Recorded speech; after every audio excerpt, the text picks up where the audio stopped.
SV Mohan Reddy అన్న గారికి, అలాగే ఇక్కడికి వచ్చిన కాట్సాని రాంభూపాల్ రెడ్డి అన్న గారికి, అలాగే చెల్లా మధుసూదన్ రెడ్డి అన్న గారికి, అలాగే గంగుల ప్రభాకర్ రెడ్డి అన్న గారికి, అలాగే మిగతా ఎమ్మెల్యేలు, ఎమ్మెల్యేలు, ఇంకా స్టాండింగ్ కమిటీ వాళ్ళు, ఇక్కడ వచ్చిన కమిటీ ప్రతి ఒక్క సభ్యులు కూడా హృదయపూర్వకంగా కృతజ్ఞతలు తెలుపుతా ఉన్నాను.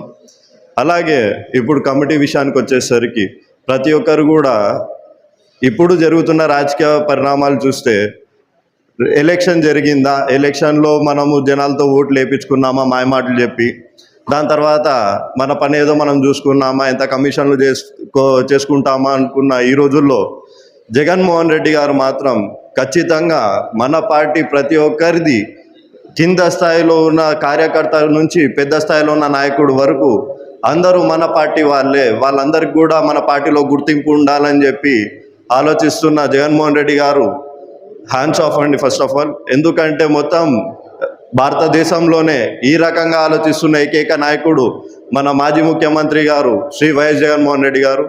అలాగే కమిటీలు కూడా అందరం కలుసుకొని కలిసికట్టుగా చేసుకొని ఏదైతే డెడ్ లైన్ ఇచ్చారో February 15th లోపలే కంప్లీట్ చేసి డిజిటలైజేషన్ కూడా చేసి ఇస్తామని కూడా చెప్తా ఉన్నాము. Thank you.